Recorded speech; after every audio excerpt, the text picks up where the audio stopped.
បឋមសិក្សាដកស្រង់ចេញពីសៀវភៅអតីតកាលដ៏រីករាយរបស់លោកគ្រូប៊ិនរ៉ាត់ទំព័រទី10បាទសូមអានជូនដូចតទៅ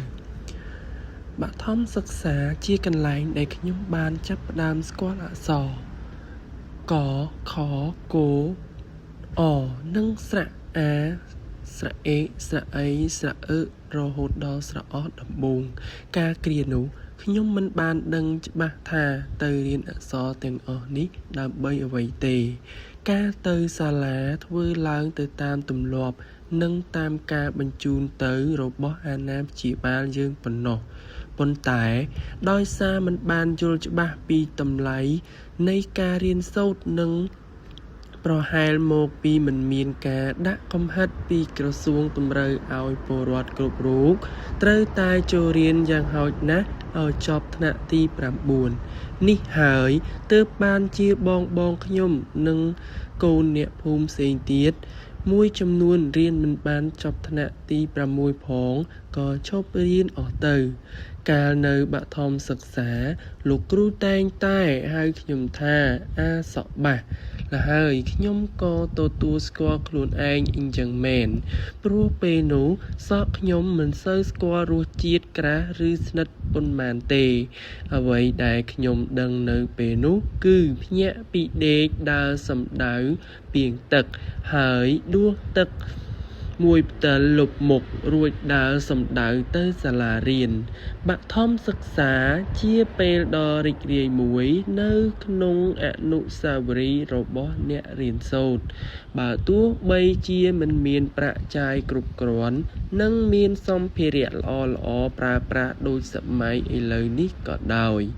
ជាក់ស្ដែងខ្ញុំចេះរាប់អានមិត្តភ័ក្តិទាំងដែលមិនទាន់ដឹងនៅអត្ថន័យនៃពាក្យថាមិត្តភ័ក្តិនៅឡើយបឋមសិក្សាជាគ្រាបឋមអ្វីដែលយើងមិនមានបន្ទុកច្រើនត្រូវខ្វល់និងត្រូវដោះស្រាយជាពិសេសគឺរឿងបញ្ហាគ្រួសារគ្រានោះពេលភ្ញាក់ពីដេកទៅសាលារៀនពេលចេញលេងក៏រត់ប្រឡែងគ្នាសប្បាយអឹងកងពេញទីធ្លាសាលាក្រោយចេញពីរៀនមកដល់ផ្ទះវិញហូបបាយបណ្ដើរមើលតុក្កតាបណ្ដើរបាយរួចក៏រត់លេងជាមួយនឹងក្មេងៗក្នុងភូមិដទៃទៀតជាធម្មតានៅរៀងរាល់ថ្ងៃប្រហ័សជាថ្ងៃដែលសិស្សត្រូវទៅធ្វើពលកម្មនៅសាលាសិស្សម្នាក់ត្រូវទៅសាលាដោយភ្ជាប់ជាមួយនៅ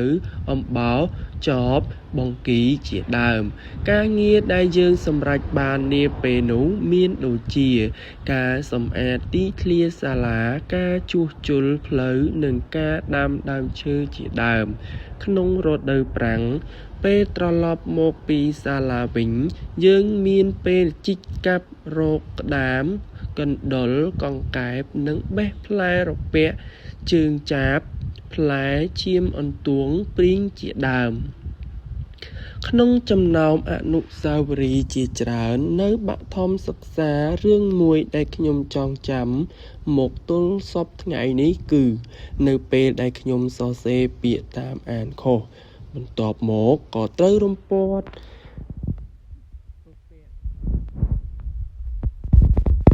លោកគ្រូយ៉ាងដំណំពាក្យមនុស្សខ្ញុំសរសេរថាមនុស្សដោយសារពាក្យមនុស្សនេះហើយទើបបានជាខ្ញុំត្រូវរំពាត់គ្រូគឺចាប់តាំងពីត្រូវរំពាត់គ្រូនេះហើយខ្ញុំក៏ប្រែក្លាយទៅជាសិស្សពូកែម្នាក់នៅក្នុងថ្នាក់ខ្ញុំនៅចាំលោកគ្រូម្នាក់នោះច្បាស់ណាស់សង្ឃឹមថាថ្ងៃមួយខ្ញុំបានជួបគាត់ដើម្បីគោរពថ្លែងអំណរគុណដល់គាត់នៅបឋមសិក្សាយើងរៀនសរសេរពាក្យតែក្នុងជីវិតជាក់ស្ដែងត្រឹមចេះសរសេរពាក្យមនុស្សបានត្រឹមត្រូវមិនគ្រប់គ្រាន់ទេយើងត្រូវតែស្គាល់ពីចរិតមនុស្សទៀតទើបល្អនៅក្នុងវចនានុក្រមសម្ដេចព្រះសង្ឃរាជជួនណាតពាក្យមនុស្សមានន័យថាជនអ្នកដឹងការខុសត្រូវជាក់ស្ដែងជាង25ឆ្នាំមកនេះពាក្យមនុស្សមិនបានផ្លាស់ប្ដូរការសរសេរទេ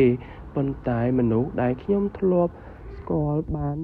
ផ្លាស់ប្ដូរច្រើនណាស់ អ្នកខ្លះប្ដូរពីចរិតស្រោតបូតសុភាពរាបសារទៅជាកោងកាចសាហាវហិង្សា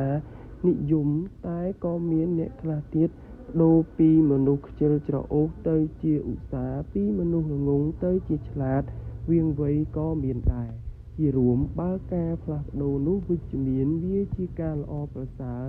ទាំងសម្រាប់ខ្លួនឯងនិងមនុស្សជុំវិញខ្លួនប៉ុន្តែបើការផ្លាស់ប្ដូរនោះអវិជ្ជមានវាជាការលំបាកបន្តិចហើយ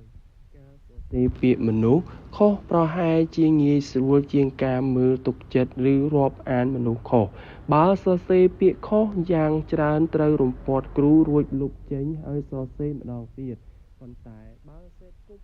ឬជ្រើសរើសមនុស្សខុសវិញប្រហែលជាមានរឿងច្រើនត្រូវដោះស្រាយសរុបមកបឋមសិក្សាជាពេលវេលាដ៏បរិសុទ្ធសម្រាប់យើងជាអ្នកសិក្សាជាពេលវេលាដ៏ល្អសម្រាប់យើងរាប់អានមិត្តទាំងដែលមិនទាន់ស្គាល់អត្ថន័យនិងចេះសរសេរពាក្យថាមិត្តនៅឡើយបឋមសិក្សាជាកន្លែងដែលបង្រៀនខ្ញុំឲ្យចេះសរសេរចេះអានចេះរាប់អានមិត្តភ័ក្តិនិងជាស្ពានដែលជួយចម្លងខ្ញុំ